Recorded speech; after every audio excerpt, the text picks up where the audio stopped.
amat semua. Tetapi hanya kunjungan ke FPI yang menjadi berita yang luar biasa besar. Ketika saya bertemu dengan komunitas Katolik, komunitas Hindu, komunitas Buddha, itu tidak menjadi exposure yang besar. Yang kedua, ketika saya bertugas di Jakarta, saya mendukung semua organisasi yang memiliki legalitas dari pemerintah DKI Jakarta. Bukan saya pribadi, tapi gubernur. Tugas gubernur adalah berkomunikasi dengan semua, memfasilitasi dengan semua, dan harus menerapkan prinsip kesetaraan di dalam membuat kebijakan. Tidak berat sebelah untuk semua kelompok, baik agama, etnis, suku. Itu jawaban saya. Terima kasih. Bagaimana jika ke depan Pak Anies ditawari menjadi cawapres? Silakan Pak Anies. Pada saat ini, saya mendapatkan amanat untuk menjadi seorang calon presiden. Saya menerima amanat itu dari Partai Nasdem, kemudian Partai Keadilan Sejahtera, dan kemudian Partai Demokrat. Saya tidak melamar, saya tidak mendaftar, dan saya mendapatkan undangan. Sebagaimana juga di 2016, saya tidak melamar, saya tidak mendaftar. Karena itu saya terima ini sebagai sebuah tanggung jawab. Itu sebabnya ketika saya tadi ditanya, apakah Anda siap? 6 bulan, 7 bulan, 8 bulan sesudahnya, saya harus mengatakan siap. Karena pada waktu itu pun saya ditanya pertanyaan yang sama. Jadi, pada saat ini, saya konsentrasi untuk menjalankan tugas saya sebagai calon presiden. Ketika nanti ada tugas-tugas yang lain, selama saya mendapatkan tugas sebagai calon presiden, saya akan fokus di situ dan tidak pada posisi-posisi yang lain. Terima kasih. Ketiga untuk Pak Anies Baswedan. Banyak yang bilang Anda dijegal dalam kontestasi ini. Apa Pak Anies merasa dijegal? Kalau iya, dijegal dalam bentuk apa nih kalau boleh tahu? Ini pertanyaannya aneh. Banyak yang bilang Anda dijegal. Terus tanya ke saya, apakah Anda merasa dijegal? Kalau itu saya yang bilang saya merasa dijegal, saya boleh ditanya dong. Kalau ini pertanyaan harusnya diberikan kepada yang mengatakan. Kalau bagi saya, di dalam proses politik itu normal. Ada yang berusaha untuk memangkas, ada yang berusaha untuk menghentikan, ada. Ya itulah sebuah kompetisi. Alfamart sama Indomaret aja kompetisi begitu kok. Saling coba menahan, menghentikan. Jadi kita juga nggak usah cengeng dan berharap jangan ada yang mencoba menghentikan, itu biasa saja. Jadi saya tidak pernah berkeluh kesah, saya tidak pernah merasa itu dianggap jegal. Justru saya merasa inilah bukti bahwa apa yang kita kerjakan insya Allah akan mendapatkan simpati dan mendapatkan kepercayaan dari masyarakat. Gitu, terima kasih. 4. Sebelum ke pertanyaan keempat Pak, ini ada banyak capturean dari tim Bapak nih yang bilang katanya Bapak suka playing victim tuh Pak. Padahal emang nggak bisa kerja tuh, tanda serunya 3 Pak, boros banget nih. Nah kan ternyata benar selama ini playing victim banyak banget nih Pak ya. Orang-orang playing football Pak, Bapak playing victim kan. Boleh ditanggapi Pak dari capturean tadi? Saya tidak bisa baca jelas tulisannya. Coba dilihat. Bukan, boleh saya lihat tulisannya dulu. Nah ini, nggak kebaca jelas, sorry. Ya intinya banyak meme-meme yang mengatakan Bapak sering sekali playing victim, merasa korban dengan konteks dijegal tadi. Enggak, malah saya tadi katakan saya tidak pernah merasa dijegal, saya tidak merasa khawatir dengan itu semua, dan tidak pernah berkeluh kesah juga. Kami jalani ini sebagai sesuatu yang normal. Dari dulu kalau ada kompetisi sepak bola aja sliding tackle kok, kompetisi badminton aja ada smash, gak usah khawatir. Yang penting jangan lempar raket, jangan tendang kaki. Selama itu tidak dikerjakan, jalani saja. Jadi itu adalah satu persepsi yang diciptakan. Saya ingin katakan, lihatlah kenyataan. Saya tidak pernah merasa dijegal, dihentikan, dan kalaupun itu usaha itu ada, yaitu bagian dari yang normal, tidak perlu dikeluh kesahi, kita jalani saja. Gitu, terima kasih. Bapak Anies, Anda orang non-partai yang diusung sebagai capres oleh 3 partai. Apa jaminan kalau Anda akan tetap independen dan tidak disetir partai? Begini, saya bekerja dengan menomorsatukan kepentingan umum, dengan kemudian memprioritaskan keadilan, bicara tentang akal sehat, common sense, itu dalam mengambil keputusan. Dan dalam mengambil keputusan itu bisa jadi saya sepandangan dengan partai politik, bisa jadi berbeda pandangan.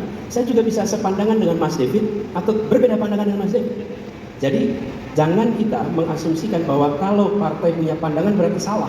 Partai itu juga berisi dengan orang-orang yang punya aspirasi. Selama pandangan partai politik itu sejalan dengan kepentingan publik, sejalan dengan prinsip keadilan, sejalan dengan common sense, data, maka itu bukan sesuatu yang salah. Dan bicara tentang independen, Kita perlu garis bawahi, yang penting kita objektif, dan dari objektivitas itu ada keputusan yang benar. Begitu jawaban saya. Mantap sekali. Tepuk tangan untuk Pak Anies. Pak Anies, Anda sering dikenal sebagai Gubernur DKI. Emangnya waktu jadi Mendikbud nggak ngapa-ngapain ya? Makanya dipecat. Wah, parah.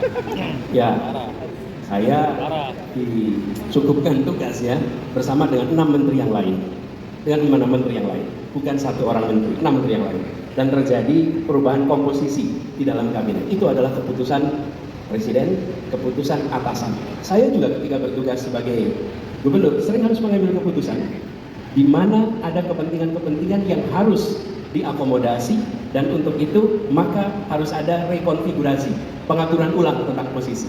Karena itu saya menghormati keputusan Presiden, dan saya bisa tunjukkan bahwa selama kami bertugas di Kemdikbud justru banyak terobosan-terobosan yang sampai hari ini dilaksanakan bahkan diteruskan. Salah satunya neraca pendidikan yang hari ini diteruskan di kantor kepresidenan dengan nama Raport Pendidikan Daerah Seluruh Indonesia. Itu terobosan yang hari ini diteruskan oleh KSP. Itu artinya apa? Baik. Begitu. Baik, mungkin yang tercapture cuma yang dipecat aja, padahal banyak hal-hal baik yang juga masih dipertahankan sampai sekarang. Benar. Zonasi itu gejala. Masalahnya adalah bangku yang tidak cukup. Selama jumlah bangku SD tidak sama dengan bangku kelas 1 SMP, tidak sama dengan kelas 1 SMA, pasti akan muncul problem jumlah tempat selalu. Ya, gejalanya adalah problem zonasi ini, dan itu kan munculnya tiap awal tahun ajaran. Jadi selama bentuk jumlah bangku itu seperti piramida, yang dasar banyak, makin tinggi, makin sedikit bangkunya, makin sedikit bangkunya, maka situasi zonasinya akan terjadi. Solusinya bukan hanya otak-atik gejalanya, obati masalahnya. Siapkan bangku sekolah yang cukup untuk setiap anak yang masuk SD bisa tuntas sampai SMA. Mantap! Saya tambahkan Pak, siapkan bangku sekolah dan siapkan meteran untuk yang pengen ngukur langsung ya.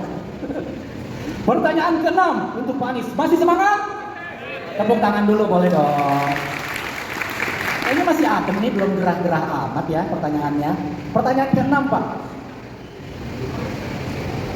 Ini sering juga ada meme di sosial media yang ditujukan untuk mempertanyakan program DP 0%. Pertanyaannya, program DP 0% itu sebenarnya jalan nggak sih Pak? Program itu jalan, dan terobosan ini sekarang diikuti oleh swasta. Sekarang teman-teman bisa menyaksikan banyak sekali tawaran-tawaran kepemilikan rumah dengan menggunakan prinsip 0 rupiah. Ini adalah sebuah program yang menawarkan skema pembiayaan di mana orang yang bisa menabung atau orang yang tidak bisa menabung untuk bayar DP, mereka diberi keleluasaan. Dan di Jakarta, program ini berhasil memfasilitasi orang-orang yang dulunya kontrak sekarang menjadi punya rumah.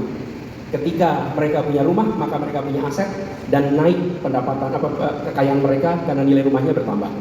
Program DP 0 rupiah mensuplai kira-kira 50-60%, nanti akan harus dicek, dari suplai rumah yang dilakukan di Jakarta selama 4 tahun terakhir ini. Jadi bukan hanya jalan, prosentase rumah baru DP itu sangat besar di Jakarta. Terima kasih. Besar, bukan 0% Pak, katanya 0 besar. Tulisannya kapital semua lagi tuh Pak.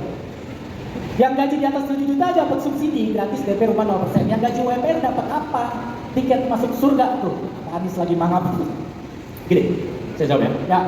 Di Jakarta ini, rumah apartemen, rumah susun itu yang tengah menengah ke atas itu suplainya banyak. Itu disuplai lewat pasar. Mereka yang UMR ke bawah menyewa. Tapi di Jakarta problem terbesar adalah mereka yang bukan miskin tapi juga tidak kaya. Mereka ini di mana rentangnya? Rentangnya antara UMR 4,7 juta sampai 15 juta. Kelompok inilah yang paling sulit mencari rumah. Inilah yang kemudian kita siapkan program DP 0 rupiah. Orang yang penghasilan di atas 15 juta dilayani lewat pasar, usaha-usaha properti mereka melayani yang di atas 15 juta. Kemudian rusun-rusun pemerintah melayani yang di bawah UMR. Yang di tengah ini selama berdekade-dekade tidak pernah diberikan perhatian oleh pemerintah. Mereka punya hak yang sama, dan banyak dari mereka adalah kaum milenial yang sudah sekolah tinggi tapi tidak pernah bisa mendapatkan rumah di sekitar Jakarta. Itu yang kita fasilitasi, dan kita berharap dengan begitu mereka tidak harus tinggal 2 jam dari tempat mereka kerja, tapi bisa dapat tempat yang layak di Jakarta. Jadi itu jawabannya. Terima kasih. Sudah banyak yang komen tuh, nggak bahaya kan? Emang boleh? Sebenarnya itu. Anak milenial sama Gen Z sudah begitu Pak. Begitu ya? Jadi siap-siap dengan komentar macam itu. Siap.